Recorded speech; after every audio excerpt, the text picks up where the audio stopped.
13장. 그리스도께서 살아계십니다. 이제 나의 세 번째 방문이 얼마 남지 않았습니다. 사건은 두세 증인이 증거를 제시하고 나서야 명백해진다고 한 성경 말씀을 기억하십니까? 두 번째 방문에서 나는 예전과 똑같이 죄짓기를 되풀이하는 자들에게 내가 다시 가면 그냥 넘어가지 않겠다고 경고한 적이 있습니다. 이제 나는 세 번째 방문을 준비하면서 멀리 있지만 거듭 경고합니다. 내가 그곳에 갈 때까지 옛 습관을 바꾸지 않는다면 조심해야 할 것입니다. 그리스도께서 나를 통해 말씀하신다는 증거를 요구해온 여러분은 생각보다 많은 증거를 얻게 될 것입니다. 여러분은 그리스도의 충만한 능력을 얻게 될 것입니다. 얻지 못할 것이라고 생각지 마십시오. 그리스도께서 십자가에 달려 돌아가실 때 그분은 더없이 약하고 굴욕적이었지만 지금은 강력하신 하나님의 능력으로 살아계십니다. 우리도 볼품없어서 여러분 가운데서 굴욕을 당했지만 이번에 여러분을 대할 때에는 하나님의 능력으로 그리스도 안에서 살아있을 것입니다. 여러분 자신을 스스로 점검해 보십시오. 여러분은 자신이 믿음 안에서 흔들림이 없는지 스스로 확인해 보고 모든 것을 당연한 것으로 여기며 적당히 지내는 일이 없게 하십시오. 여러분 자신을 주기적으로 점검하십시오. 여러분에게 필요한 것은 예수 그리스도께서 여러분 안에 계신다는 전해 들은 이야기가 아니라 직접적인 증거입니다. 그 증거가 있는지 시험해 보십시오. 만일 그 시험에 실격했다면 방법을 강구하십시오. 나는 그 시험에서 우리가 실격자로 드러나지 않기를 바랍니다. 그러나 설령 그렇게 되더라도 여러분이 아니라 우리가 실격자로 드러나기를 바랍니다. 우리는 여러분 안에서 이 진리가 완성되기를 응원합니다. 이것 외에 우리가 할 수 있는 일은 없습니다.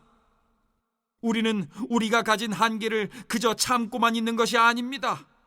우리는 그 한계를 환영하고 나아가 그 한계를 넘어설 수 있도록 하나님이 주시는 모든 능력을 환영하며 결국에는 여러분 안에서 그 한계를 넘어 이루어지는 진리의 승리를 경축할 것입니다. 우리는 여러분의 삶 속에서 모든 것이 온전해지기를 열심히 기도하고 있습니다. 여러분에게 이 편지를 써보내는 것은 내가 여러분에게 갈 때 이 문제에 대해 다른 말을 하지 않으려는 것입니다. 주님께서 내게 주신 권위는 사람들로 하여금 힘을 내게 하라고 주신 것이지 그들을 무너뜨리라고 주신 것이 아닙니다. 나는 그 일을 잘 진척시키고 싶을 뿐 책망이나 징계에 시간을 낭비할 마음이 없습니다. 친구 여러분, 이것으로 마치겠습니다. 기뻐하십시오. 모든 일이 잘 회복되도록 노력하십시오.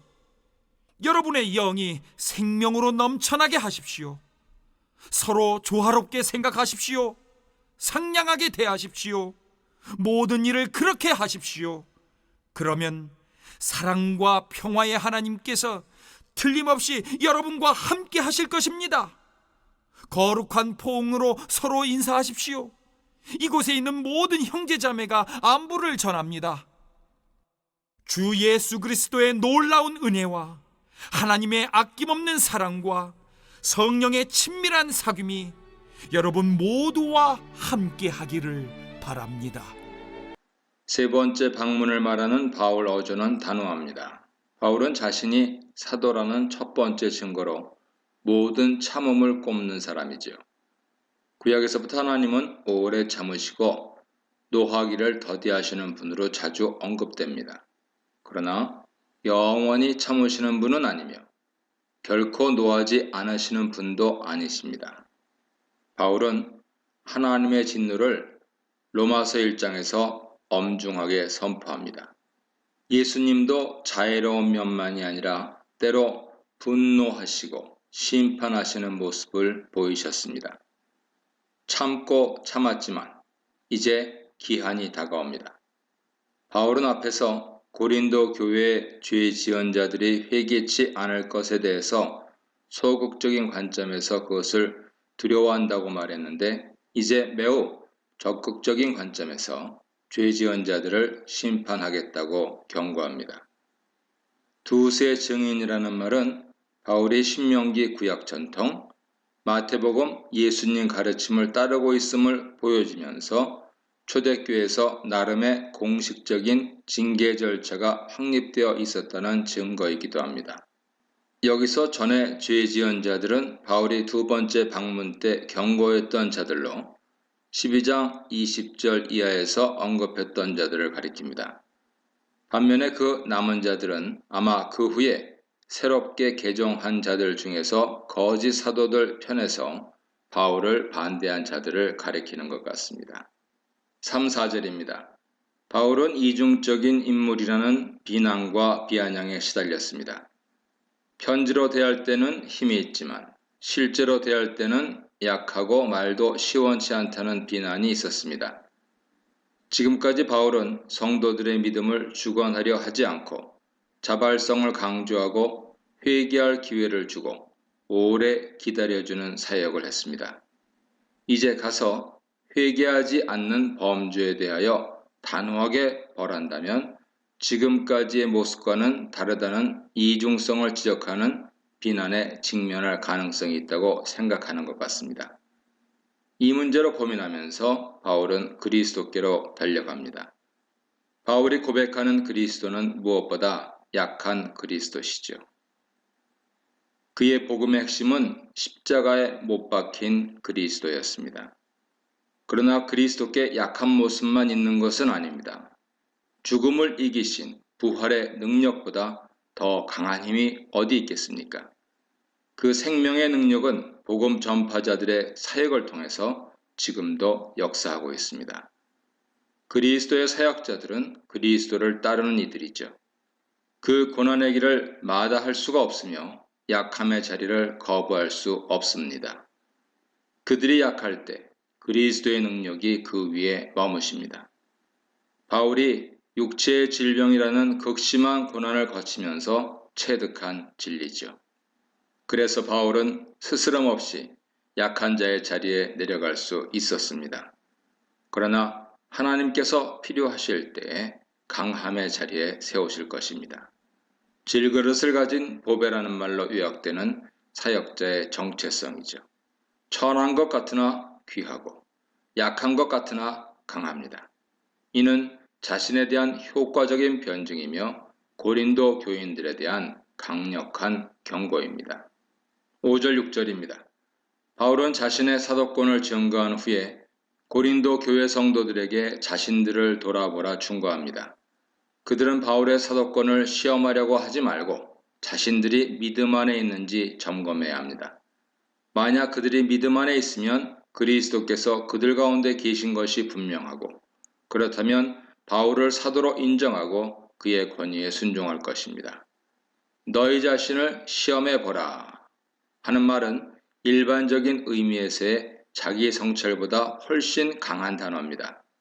아마도 고린도 교인들 사이에서 사도 바울이 자격을 갖춘 사역자인지 시험해 보자는 말들이 있었고 이에 대해 바울은 고린도 교인들이 자신들을 먼저 시험해 보아야 할 것이라고 말한 것입니다. 고린도 교인들은 그리스도께서 바울 안에서 말씀하시는 증거를 구했습니다.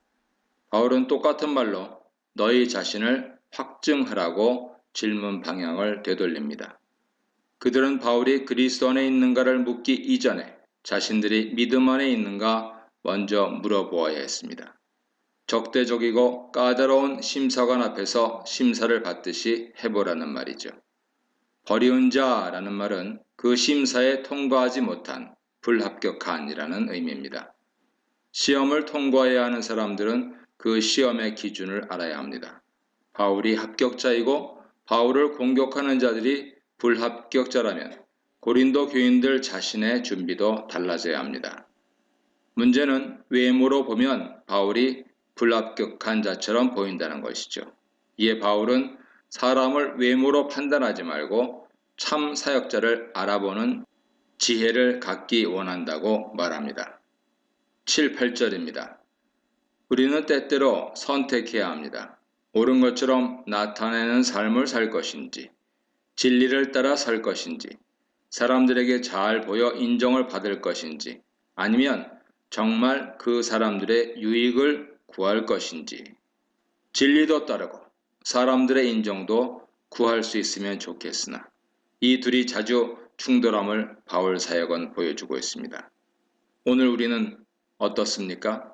당장 인기를 누리고 사람들의 박수를 받는 사역과 진리를 따르는 길 앞에서 우리는 자주 고민하고 있습니다. 9절 10절입니다. 바울은 약하고 고린도 교인들은 강한 상태가 주어진 것을 기뻐한다는 말은 바울이 편지로는 강하지만 대면하면 약하다는 비난의 논리를 비틀고 있는 것입니다. 이제 바울이 세 번째 방문에서 강하게 직면하기로 공언하고 있기 때문에 그런 상황에 비하면 지금 편지를 쓰고 있는 바울은 약한 바울이 되는 것이죠. 그래서 바로 지금이 바울은 약하고 고린도 교인들은 강한 때인 것입니다. 지금 그들에게는 선택권이 있습니다. 회개할 수도 있고 안 할 수도 있고 바울을 존중하고 순종할 수도 있고 무시하고 업신여길 수도 있습니다. 그러나 바울이 방문하면 그들은 강한 바울의 모습을 보게 될 것입니다. 지금은 회개할 때이며 바울이 방문을 연기해 가면서 그들에게 기회를 주는 것은 그들이 온전하게 되는 것을 위해서입니다. 여러분이 성숙하고 회복되어서 내가 강하게 될 필요가 없기를 바란다는 바람이 담겨 있습니다. 그것이 지금 바울이 이 편지를 쓰는 목적입니다. 11, 12절입니다. 마지막 축복의 인사말이기도 하고 중요한 권면들을 요약해서 당부하는 내용이기도 합니다. 마음을 같이하여 서로 평화롭게 지낼지어다 하는 것은 고린도전서의 핵심 권면이기도 합니다. 짧은 마무리지만 고린도 전후서 전체를 요약한다고 할 수 있을 정도로 잘 요약된 권면과 인사입니다. 13절입니다. 인사말과 축복을 전합니다. 13절은 현대 예배 축도의 원형으로 삼위일체가 분명하게 드러난다는 점에서 교리사에서도 중요성을 갖고 있습니다. 성부, 성자, 성령의 순서를 이탈하고 있는 점이 이채롭습니다. 하나님 아버지의 사랑을 알기 위해서는 먼저 그리스도의 은혜를 받아야 한다는 점이 강조된 축도입니다. 이 문단에서는 스스로 시험하라, 하나님의 능력으로 담대하리라, 온전해지라 하는 말씀에 대해 묵상해 보시기 바랍니다.